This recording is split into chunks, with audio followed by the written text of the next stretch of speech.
I used to think family was everything. That blood meant loyalty. That my kids, my own kids, would never abandon me. I was wrong.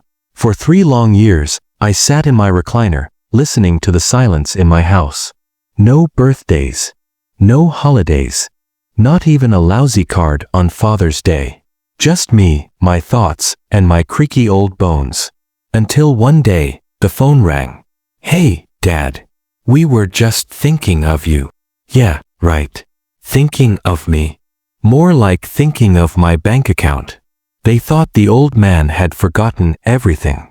That I was weak, desperate, and ready to sign any check they waved under my nose. But what they didn't know was that I'd spent those 3 years planning, remembering, watching, and when they came knocking, smiles fake as plastic, I smiled back. Because I was ready. You want the truth? I was never lonely. I was just waiting for the perfect time to teach them a lesson they'd never forget. This is the story of how I turned my heartbreak into revenge, and how I made sure that they would be the ones left out in the cold. So buckle up. You're about to hear the real story, the kind they'll never tell at family dinners. It was Thanksgiving, 2019. I remember the smell of roasted turkey, the sweet potatoes with marshmallows, and that ridiculous green bean casserole my daughter-in-law insisted on bringing every year. The house was full of laughter, noise, clinking glasses, and screaming kids. Just how I liked it. I didn't know it would be the last time we'd all sit around that table. My name is George Weller. I'm 78 years old, retired Navy engineer, widower of 15 years, and father of 3 children, Michael, Sharon, and Danny. I thought I raised them right. Respect, honor, family first, that's what I believed in.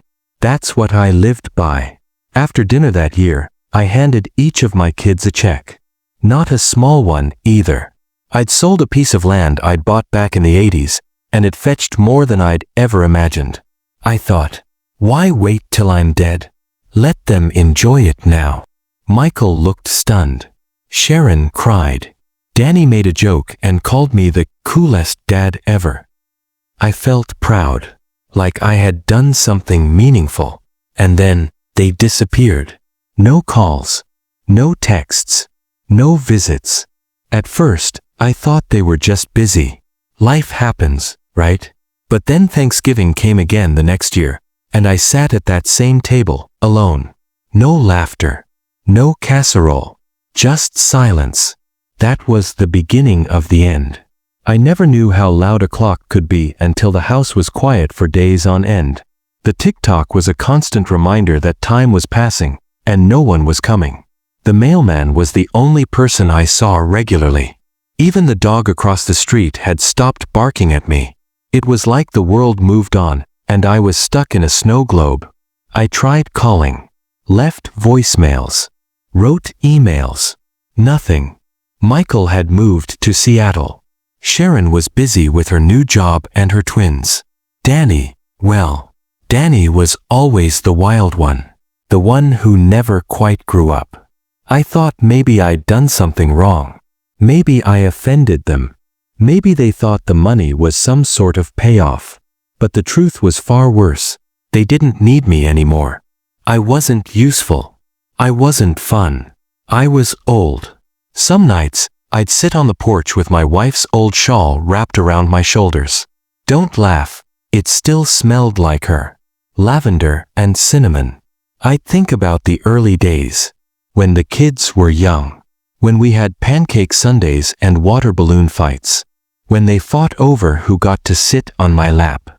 Now, I couldn't even get a returned text. You want to know the cruelest part of getting old? It's not the bad knees or the pills. It's the way people slowly erase you from their lives, while you're still breathing. But I didn't cry. Not once. Because I was raised to be strong. To take the hits. To stand my ground. But that doesn't mean I wasn't watching. And remembering. I never told them I rewrote the will. After that second Thanksgiving alone, I sat down with my lawyer and changed everything. I put the house in a trust. Set up donations to veteran charities. Created a scholarship fund in my wife's name. And as for my kids, not a dime. Unless they did one thing. Come see me. Not call. Not send a letter. Not ask my nurse. Come in person. I put it in writing. 3 full years. If they didn't visit me before then, they got nothing. And guess what? They never did. It was a rainy Thursday in October when I heard the knock. I almost didn't recognize the sound. It had been so long since anyone came by. I opened the door slowly, expecting maybe a lost delivery man.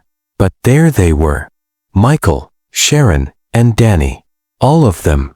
Standing under a shared umbrella like some awkward family reunion poster. They looked uncomfortable, unsure. Like they were about to ask a favor. And I was right. Hey, Dad, Michael started. Can we come in? I didn't smile. I didn't hug them. I didn't even move. What do you want? I asked. Danny laughed nervously.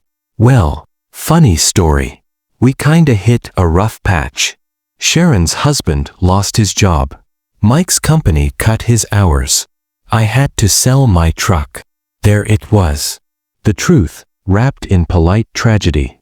We were thinking, Sharon said softly, maybe it's time we came back together as a family. I looked at them and saw not my children, but 3 strangers who thought I was a vending machine with memory loss. I made tea, I said flatly. If you're here to visit, sit down. If not, don't waste my time. They followed me in. And so the game began. They sat stiffly at the kitchen table, pretending to admire the same house they hadn't stepped foot in for 3 years. Sharon complimented the curtains. Michael asked if I still did crossword puzzles. Danny picked at a sugar cookie like it was an alien artifact. I let the silence do most of the talking. Then I casually brought out the ledger book. Thick, black, and unmistakably old school. The same one I used to balance my accounts in the Navy. They knew it. They remembered it. Still keeping track of everything, huh, Dad? Danny chuckled. Always, I said. They didn't know I'd been tracking more than just dollars. I had dates, missed calls, voicemails unanswered, no-shows on birthdays. Every ignored moment logged neatly beside the bank deposits and trust fund paperwork. Michael squirmed. Sharon sipped her tea without meeting my eyes. You know, I said slowly, when your mother passed, I made a promise to myself that I'd never beg for love. Danny muttered something about not knowing how bad things had gotten. I flipped the ledger to a bookmarked page and turned it toward them. This is what you've missed. And this, I flipped to the last page, the one titled Final Asset Allocation, is what you're about to lose. That got their attention. Their faces paled. They leaned in like vultures spotting a wounded animal. Dad, are you saying you've already made decisions? Sharon asked. I nodded. But we're here now, Michael said. We came back. You came back broke, I replied. More silence. And then Sharon said the line that sealed it. Can't we just pretend the past didn't happen? I looked her dead in the eye. I haven't forgotten. And neither has the ink in that book. 3 days later, I called them. Come for dinner this Sunday, I said. Old-fashioned, home-cooked, just like we used to. The silence on the other end said more than words ever could. They weren't sure whether it was a trap or a blessing. But of course, they agreed. Sunday came. I lit the same candles my wife used to use. Played the same jazz records. I even wore her favorite apron while cooking. Chicken pot pie. Cornbread. Sweet tea. The works. They arrived on time. Eager. Too eager. Smells amazing, Dad, Sharon said, stepping inside with a bottle of cheap wine she'd clearly picked up last minute. It's just good to be together again, Michael added. Danny brought nothing. Just his empty hands and even emptier eyes. I had the table set for 4. And 3 empty chairs just beyond, with name tags, integrity, loyalty, Love. Michael saw them first. What's with the extra seats, Dad? I smiled. Those are the guests we lost over the years. Figured I'd invite them back, too. Awkward silence. Dinner began. But I didn't ask about their lives. I didn't pretend to care about new jobs or financial struggles. Instead, I handed them envelopes. Before dessert, I want you to read these. Out loud. They hesitated. Danny opened his first. Eyes scanned. Face turned white. This is a contract. An agreement, I corrected. A test. If you want back into my life and my estate, you'll need to earn it. 1 year of visits. 1 year of effort. No excuses. Sharon looked horrified. You're making us apply to be your kids again? I nodded. That's better than pretending you already are. I never expected them to actually sign the contracts. But they did. Each of them. Right there at the table. Desperation is a hell of a motivator. The terms were simple. Weekly visits. No asking for money. 1 act of service per month. Something useful around the house. No missed visits for more than 2 weeks in a row, or the deal was void. It was all legal. Witnessed. Notarized. I had spent 3 years alone. Now it was their turn to earn something besides inheritance. Week 1. Michael brought over groceries and made some awkward small talk about football. I hate football. Danny tried to fix my faucet and broke it worse. He apologized and left early, muttering about a poker game. Sharon brought her twins. They made a mess and left after 20 minutes. Week 4. Michael skipped a visit. Sent a text. I logged it. Danny came by drunk. I made him sweep the porch. He cursed under his breath. I smiled. Sharon stayed longer. She made soup. We talked. Almost felt real. Almost. Month 3. They started competing. Danny built a birdhouse. Michael trimmed my hedges. Sharon bought me a new recliner. All of it calculated, timed, mechanical. But I let them play the game. Because games reveal character. And character is what they'd need if they wanted to win this war. What they didn't know was that the will had already been finalized, months ago. Not in their favor. Month 6.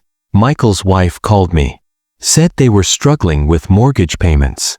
We're just hoping this effort will pay off. You know. I told her I appreciated the honesty. Then I called my lawyer and added a clause. No discussion of inheritance allowed during the contract year. Violation would trigger immediate disqualification. I waited. Patiently. Quietly. Because revenge is best served over slow tea and southern biscuits. I'll admit, watching them try was amusing at first. Like actors rehearsing for a play they barely understood.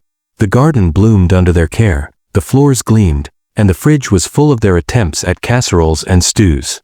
If this were a movie, it would have been called Desperation, with a side of guilt. But this wasn't about chores.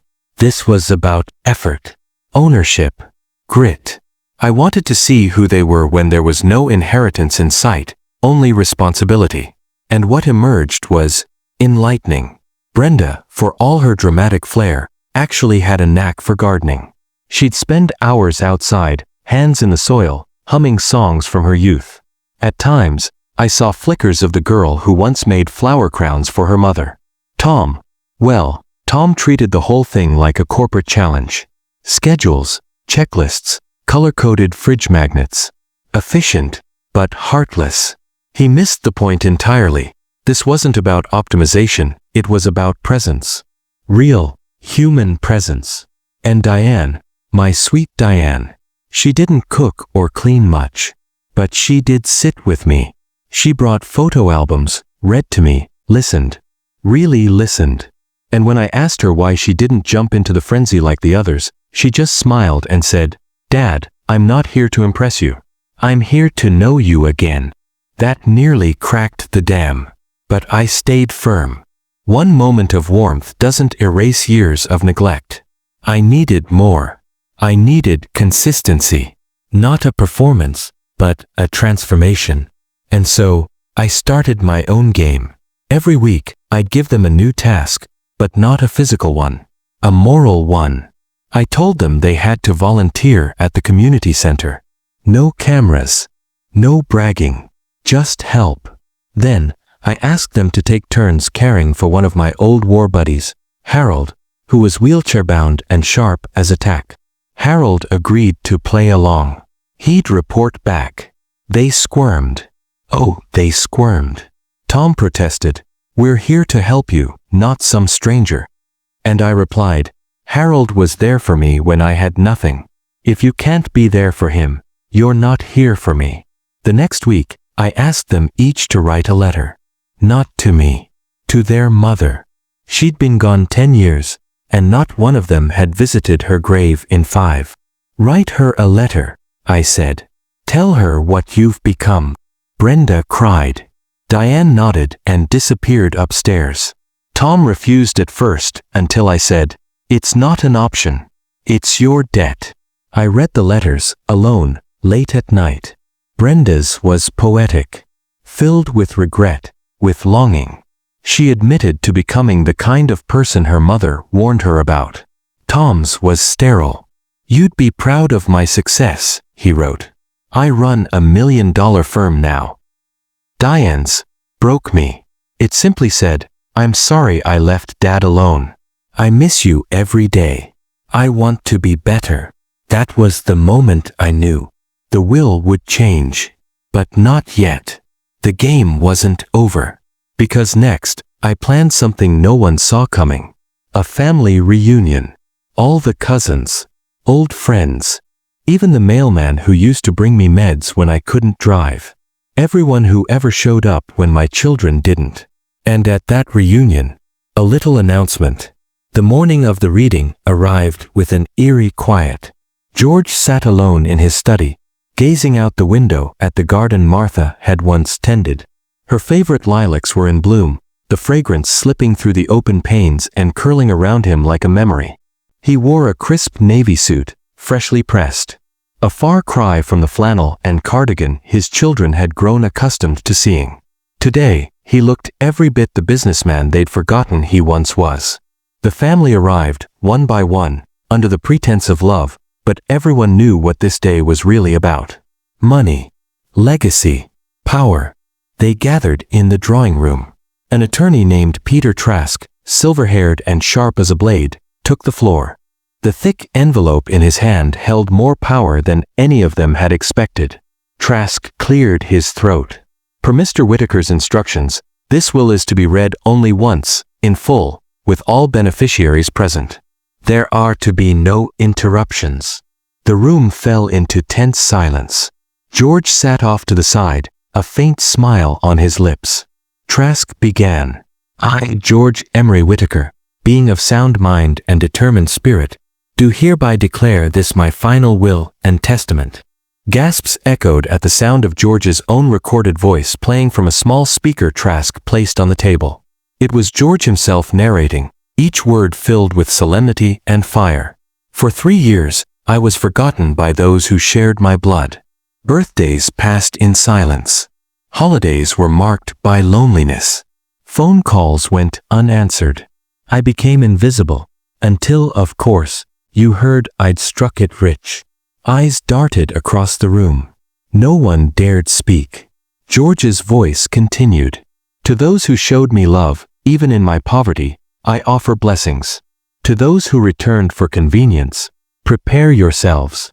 Trask paused the recording and opened the envelope. "There is a clause," he said, looking at the family with piercing eyes. Mr. Whitaker added a condition. He pulled out a sheaf of papers. Each named beneficiary must live with Mr. Whitaker for 30 consecutive days, under his roof, under his rules, before any inheritance is dispersed. If one leaves or violates the terms, they forfeit their share. Permanently. Chaos erupted. Jonathan stood up. "You've got to be kidding me. This is ridiculous." George raised a finger. Sit down, son. Or you can walk out the door and never see a dime. Anna was speechless. Brian looked like he'd swallowed a lemon. I'm not doing this, Brian muttered. Then you're not in the will, George replied calmly. Trask added, there's more. He produced a second document. Mr. Whitaker has established a trust. A portion of the estate, over $1 million, has been donated to a foundation benefiting elderly people abandoned by their families. George stood. Because I know how that feels. And I won't let others suffer the way I did. The room was stunned. George walked out, slow and proud, leaving his children in the wreckage of their expectations. And the game had only just begun. It was a chilly Wednesday morning when my eldest, Samantha, called and asked if we could meet. She suggested our favorite coffee shop from years ago, Marlowe's Cafe. I hesitated, unsure if it was another ploy. But something in her voice told me this might be different. She arrived before me, her eyes swollen, not from lack of sleep, but from guilt. When I sat down, she didn't greet me with rehearsed pleasantries. Dad, I'm sorry, she said simply. I waited. I was angry. Not because you cut us off, but because you were right. We abandoned you. We didn't even try.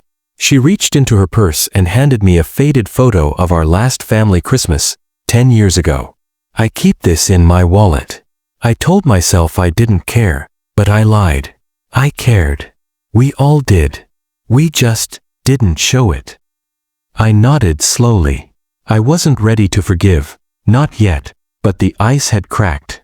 3 months after the will revelation, I received emails from all 3 kids. They were different. Filled with questions, memories, apologies. It was as if that clause hadn't just shocked them, it had awakened something. I gathered them at the house for a final update. As per the clause, I began, you've each fulfilled the requirement. You've come back. Not because of money, at least, I hope not entirely, but because you remembered I exist. They squirmed, ashamed. I'm amending the will.